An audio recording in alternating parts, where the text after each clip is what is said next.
Hello guys, welcome back to Pause Disney. So it's been a long while since we've done a video here on this channel, but I have recently come back from Disneyland Paris. So this video today is going to take a little look through some of the changes since my last visit around about a year and a half ago, and also we're going to have a little look towards the future to see what is coming very soon. So first of all, I'm just going to go through very quickly the Halloween celebrations that are currently ongoing. So I was on resort from the 1st of October to the 5th. So I was there on the first day of the Halloween celebrations. Now, the park looks fantastic. Theming wise, they've done an amazing job getting all of the park looking absolutely incredible. From the main entrance all the way through Main Street, all the way to sort of Frontierland. The whole park is looking beautiful for Halloween.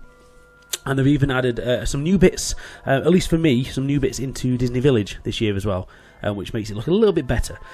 So yeah, Halloween is fantastic. The new Cavalcade Parade, well, it's more of a show than a parade, is really good. So basically the floats come up Main Street from sort of the park entrance area, so sort of the reverse of the normal parade, and then the floats sort of surround and stop around the main plaza in front of the castle. And then all the different floats end up on one of the stages around the plaza, and then there's a big show with Mickey celebrating with this sort of ghost host from the Phantom Manor. It's a really good show, really good. It lasts, I'd say, sort of 10-15 minutes, but really good for Halloween. And that happens twice a day at the moment, when I went anyway, twice a day. And it was really good. So Halloween is looking fantastic. The stage show, there's sort of a villains stage show on the castle stage. Not amazing. It's definitely nowhere near as good as they've done previous years. It's more of a glorified meet and greet than a show, to be fair.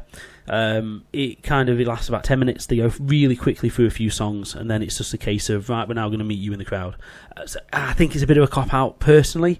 It's still good for the kids. Great to meet your characters, great to meet the villains, but I think it could have been expanded on a little bit more. All in all, though, really impressed with Halloween this year. And I know there is a special Halloween event happening on the 31st of October. So if you are there during this event, it might be worth looking into that a little bit further. I do know there is some kind of haunted walkthrough attraction that they are working on. That's a one-night only thing around the sort of Pirates of the Caribbean area. In the area where all the sort of caves and things are. I believe there's some kind of sort of Disney-style horror attraction going in. I'm sure it's going to be very family-friendly. But it's interesting to see that they sort of going down that route.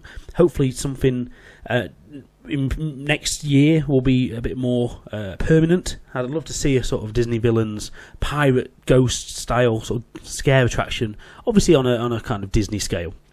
I think Paris is the park or the resort to do it if they were going to go down a sort of slightly more adult route with Halloween. But still keeping that sort of Disney quality to it. So that's about Halloween. Like I said, I'm really impressed with it. Really impressed with Halloween this year. Brilliant. What I'm going to move on to now is just going through some of the changes since the last time I was on the resort. The first one is Pirates of the Caribbean. So that was completely down for refurbishment the last time I went. And it was being converted. Well, not converted. It was being updated to add the Jack Sparrow scenes and also the new effects and animatronics and things like that. So it's definitely a lot better since the refurb. It was looking a bit tired before. Audio, much better. The soundtrack seems to have a few alterations from what I could notice, and that's loads better, especially in the queue. The animatronics are great. I kind of wish we had the third Jack Sparrow animatronic that they have in the sort of American parks. I believe there's one where he's sort of hiding behind like a hat rack or something. I think that would have been nice to add that in. I believe it's in the scene where the guy is like being pulled up and down the well. Now I've not seen it in the American parks. I haven't been over to them for about 10 years, so I'm only going off sort of rough knowledge. But it would have been nice to have an extra Jack Sparrow animatronics. The one in the barrel, which you have in Paris, is easy to miss, and it's not the most visually stunning animatronic. And also the one on the chair at the end in the sort of treasure room is a great animatronic. However, the week we went, I think there was a bit of an issue with the mouth movement, as he seemed to be pouting all the time as he was speaking. So I think that needs a bit of attention. But all in all, really impressed with Pirates. It's my second favourite ride, I would say, in the Disneyland Park in Paris. It's my second favourite. Phantom Manor takes the top. So it's incredible to see it with some new changes, and I really enjoyed it. I think we went on maybe 6 times in the week, so it was really impressive. One thing I will mention, the animatronics that fight, the sword fighting scene, was covered the whole week we were there. So I don't know if that's something that's been like that for a while, or I was just sort of unlucky. You could hear the audio still of the swords sort of clanging together, but it was covered in sort of like a sort of a scrim over that whole scene during the week we were there. So hopefully it's just having a bit of work done. As I believe that was one of the other animatronics that was updated in the refurb. Now I might be wrong on that, but I believe it was. But anyway, all in all, it was good to see that there's still work going on. Now let's move on to Discoveryland. So Hyperspace Mountain. Now this is a strange one for me, because last time I went, obviously Mission 2 was still Space Mountain Mission 2 was still a thing, and I remember being a bit taken back of how rough it had got, and I remember the launch being a bit weak. But I do remember coming off thinking, oh man, this ride has got rough. So what I was surprised to see this time is completely, I believe it's completely new trains. I may be mistaken. Definitely new restraints since last time I went on it. So they're still sort of over the shoulder, but the sort of over the shoulder bar doesn't really touch you anymore. That's sort of just for grip.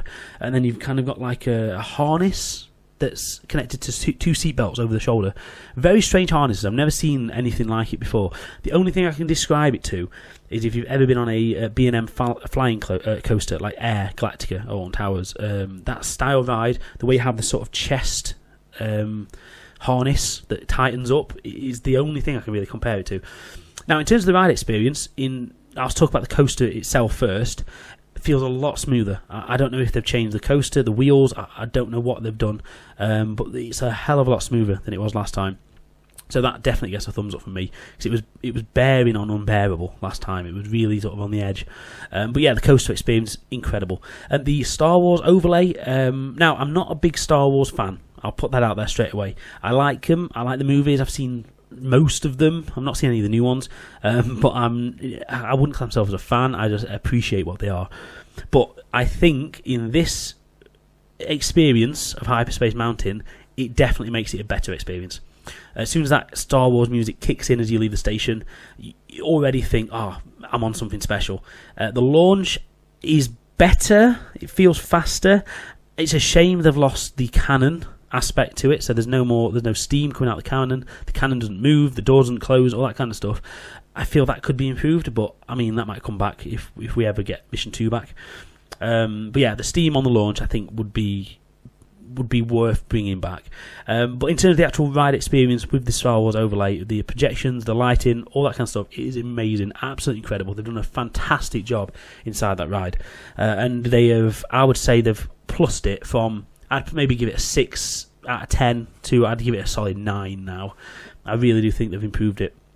There was a couple of rides we had where there was a few batching issues where we sort of stalled a bit on the mid-course brake run and the second, or the lift hill inside.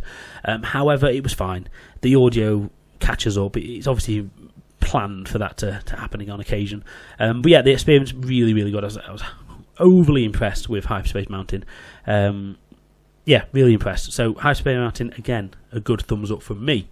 Now, sticking in Discoveryland, the first day we were there, so I mentioned we went from the 1st of October to the 5th. Disney's Feel Our Magic is actually now opened in Disneyland Paris.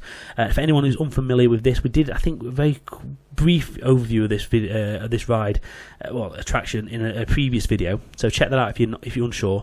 But generally, it is a 4D show that stars Mickey Mouse and a few of the other characters, and the reason this was introduced to Paris is to celebrate Mickey's 90th birthday. So it opened in Discoveryland Theatre, which previously used to house Honey, I Shrunk the Audience, Captain EO, and the Pixar Short Film Festival, just to name a few. So that space has been just used by the Pixar Short Film Festival for the last couple of years. So it's good to see I would class a more permanent attraction in there. However, from doing the version in Florida and then doing the version in Paris, you can tell it's been done on the cheap. Now, anyone who's been on this will will know that one of the big selling points is the sort of theatre screens within the attraction get bigger and bigger throughout the attraction as it goes on. So it starts with a very small screen at the beginning, and then the curtains open up, and the screen gets wider and wider, and it sort of fills the whole front wall of the theatre. It's a really good effect. Now that whole aspect has been lost in this Paris version. They are just projecting onto one size screen and digitally adding curtains at the start of it to make it look like a smaller screen, which I think is a cheap way out. And it's still the same screen that was in there for Honey, I Shrunk the Audience. If anyone remembers that ride, I know I'm going a bit specific here, but sort of one of the top corners of the screen has got a slight angle to it, which was just part of the quirkiness of that attraction. That's still there.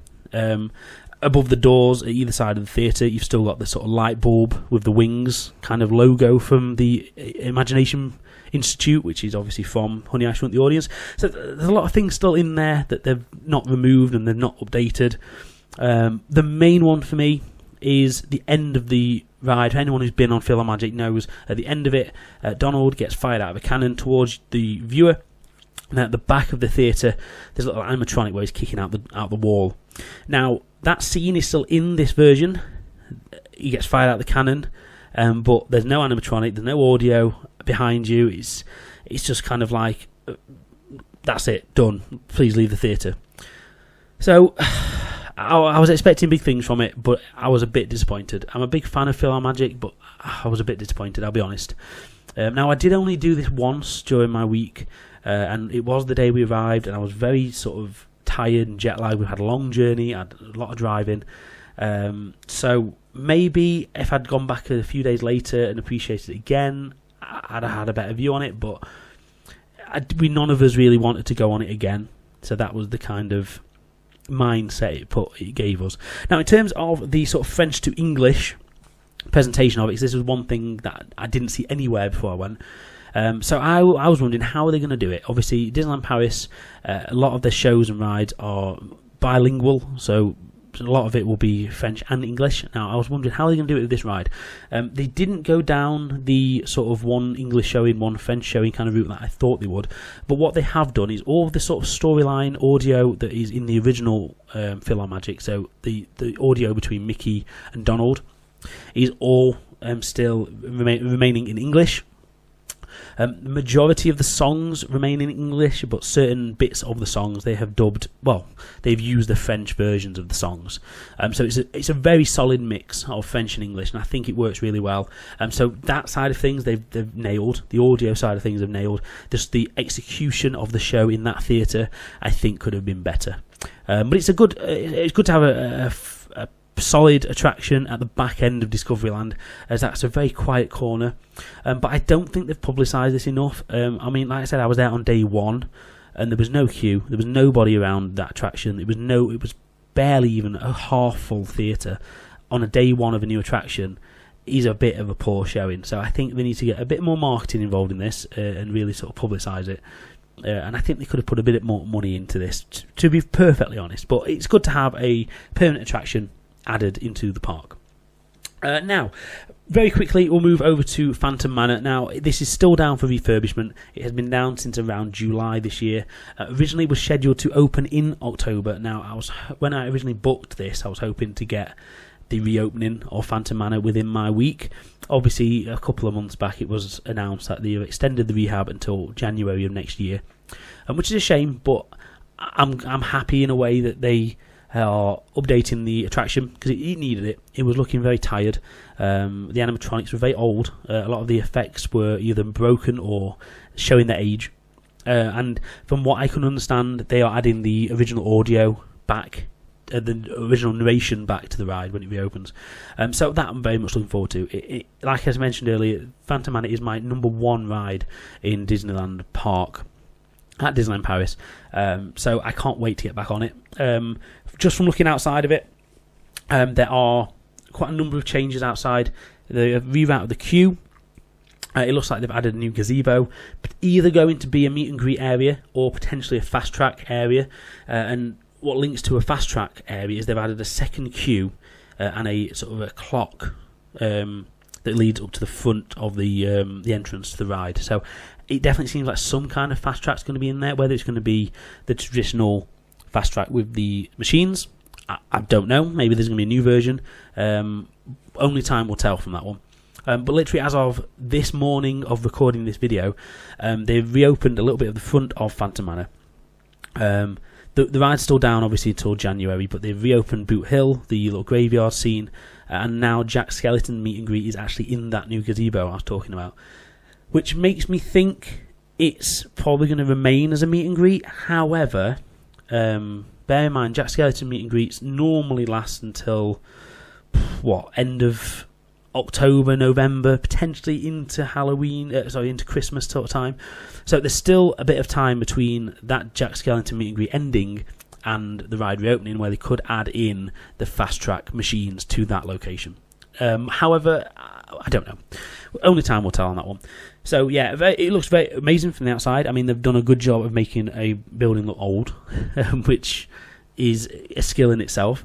But yeah, I'm really excited to get back on it. I'm hopefully going to be getting another trip out there in January, so fingers crossed I can time that to get the reopening. But if not, I'm sure I'll be back soon enough to experience the new version.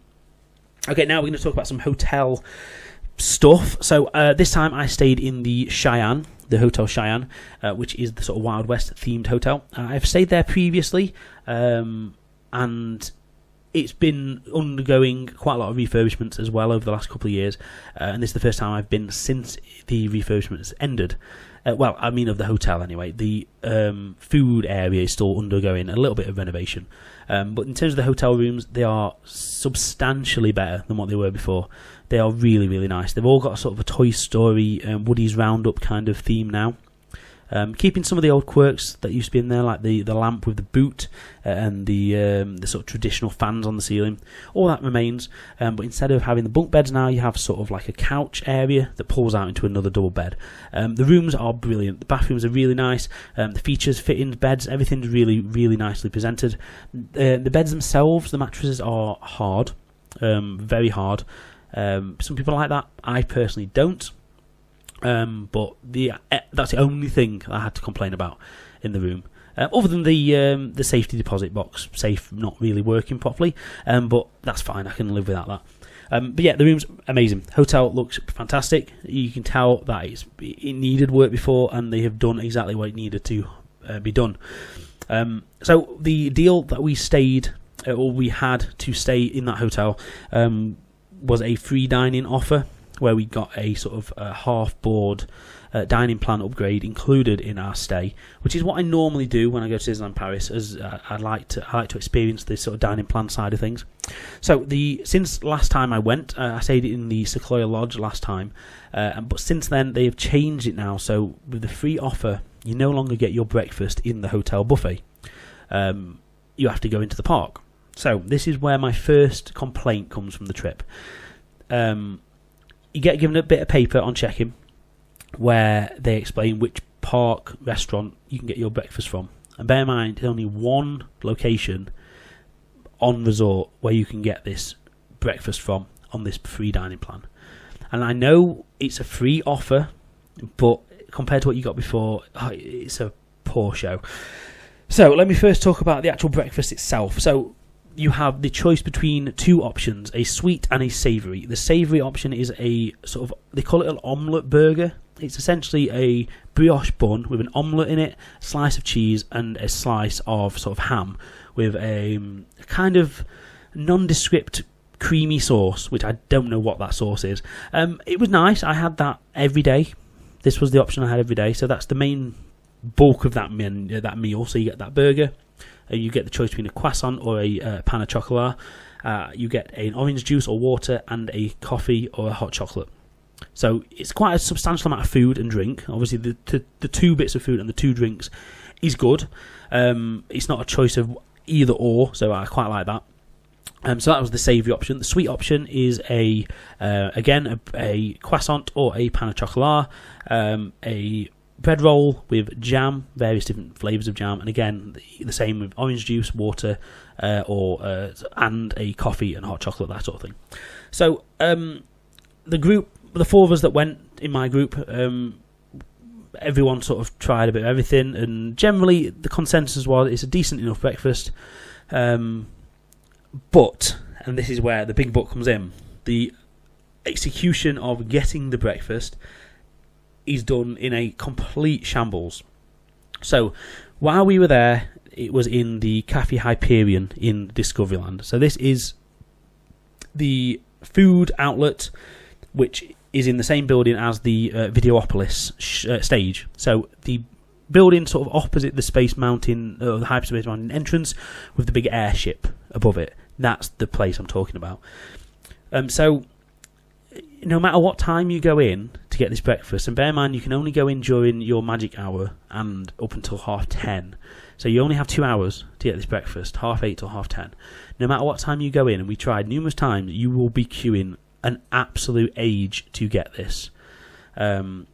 Because obviously everybody is doing the same thing. All the thousands of people on that resort who have got this same plan that you've got are queuing for this one location, for this one type of breakfast. And it's a shambles, absolute shambles. On the final day that we were there on the Friday, it was about 45 minutes just to queue to pay, well, just to choose our food.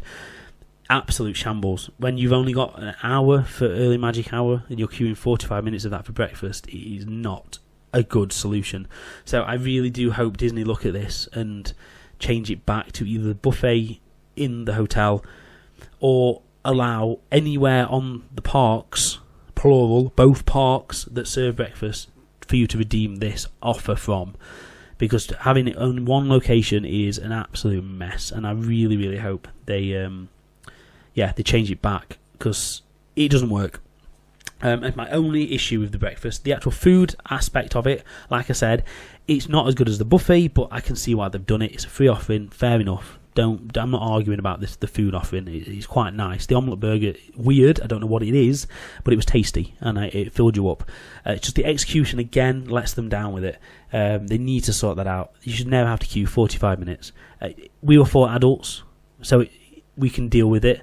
If you're there with a family with small children, queuing 45 minutes at the start of your day to get food is not the best way to start any day in a Disney park. So I really do hope they look into that, because it's my only thing. The only gripe I had is that breakfast.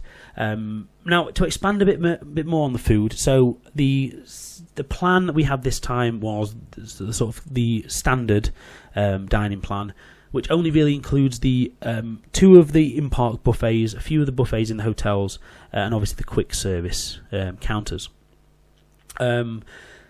So the buffets are nice. The ones in the hotels are really good. We did the La Cantina in Santa Fe for the first time this time. We went to the Chuck Wagon in the Cheyenne Hotel. We did that twice.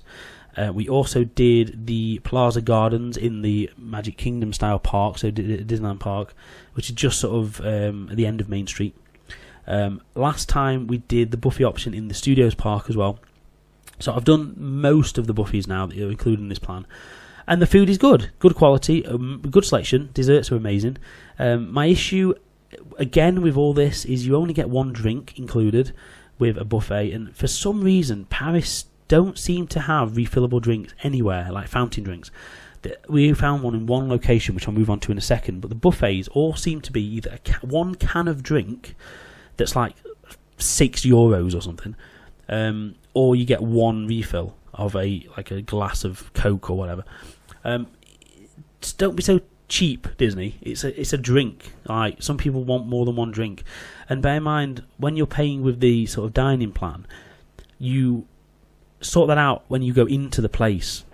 So you queue up at the door, you pay your thing, you go to your table, you put your receipt down, and then you get your meal. So there's not actually at any point during that whole procedure where you can actually buy another drink unless you plan it in at the start.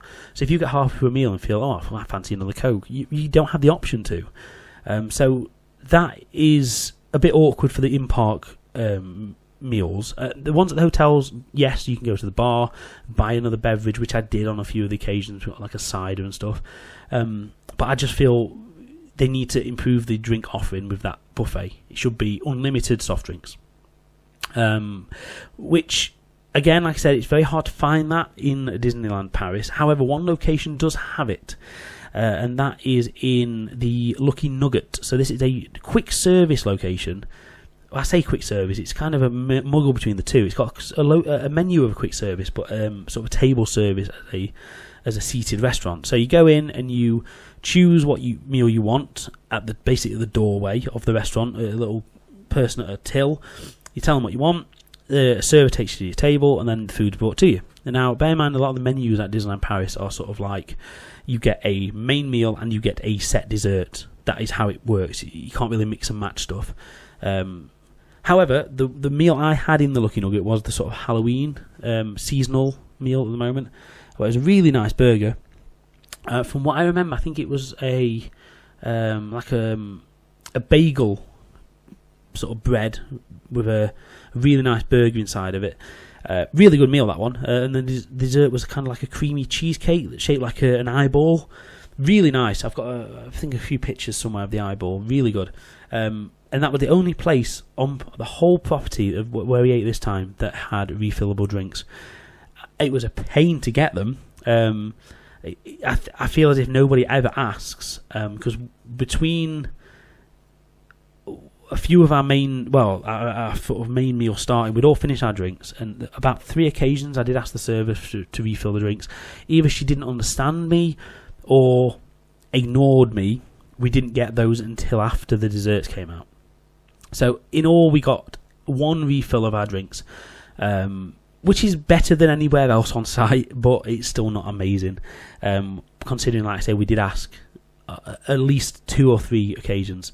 So I just don't think, it must not be in the culture of France. So if it's not, sorry, but it should be. I mean, you should never feel like you have to sort of savour your drink for any meal, especially when it's about 3p worth of Coke mixture.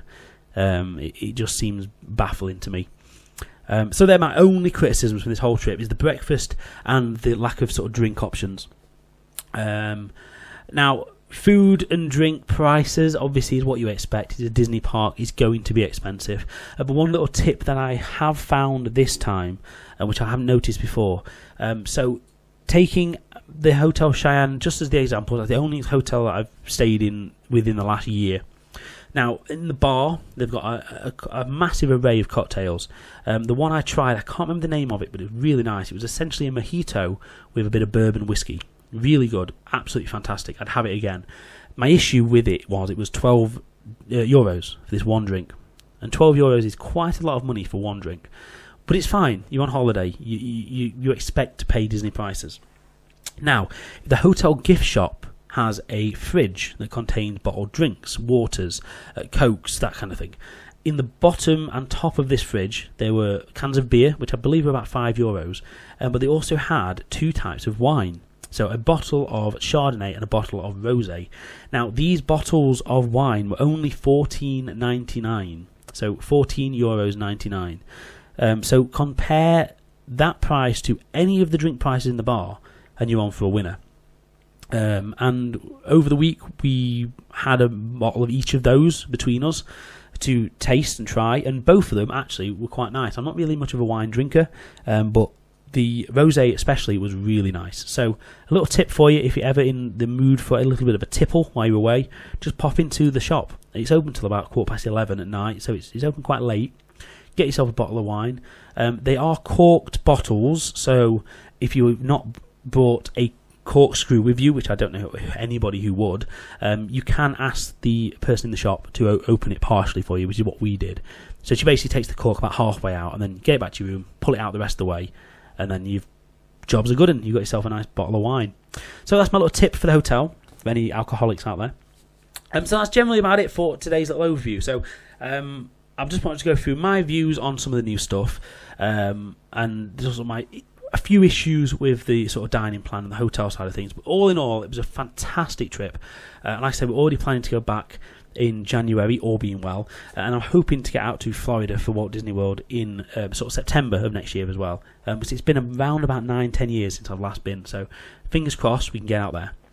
Now, one more thing before I end this little review, I just want to talk about the future of the Disneyland Paris. So obviously, previous videos, and most people out there will already be aware that there is a €2 billion expansion plan happening on the resort within the next sort of 5 to 6 years.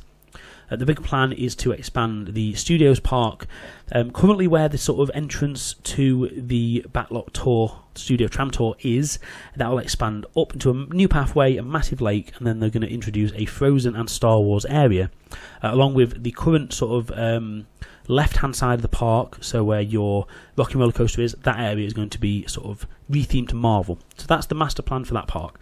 Last couple of weeks, they've announced that this €2 billion is going to be split in certain different ways. €1.5 billion is earmarked for this Studios Park expansion, with the other money not really mentioned what it's going to be used for. So this brings it on to the Disneyland Park.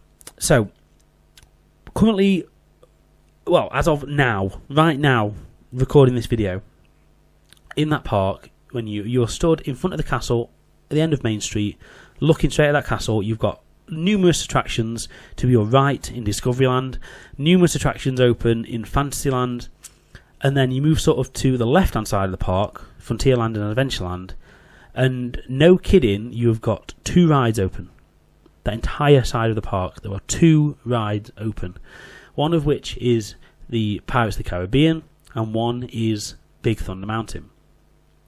Now, this is the first time I've ever realised the lack of attractions on that left side of the park. Now, obviously, Phantom Manor is under refurb, so that will be open again soon, but that only makes 3 attractions, okay? Yes, they're rebuilding the stage, which used to house the Frozen Sing-Along. That's going to have a Lion King show in there next year. Again, that gives 4 attractions, but that's still not enough. It's still not enough at all. I know what you're saying. What about the Indiana Jones coaster? Yeah, that's down for refurbishment as well at the moment. That's closed for at least a month, I believe. But anyone who's been on it, you're not missing much. It's a poor excuse for a ride. But even again, with that open, that leaves 5 attractions, one of which is a show, on that entire left-hand side of the park. So it needs work.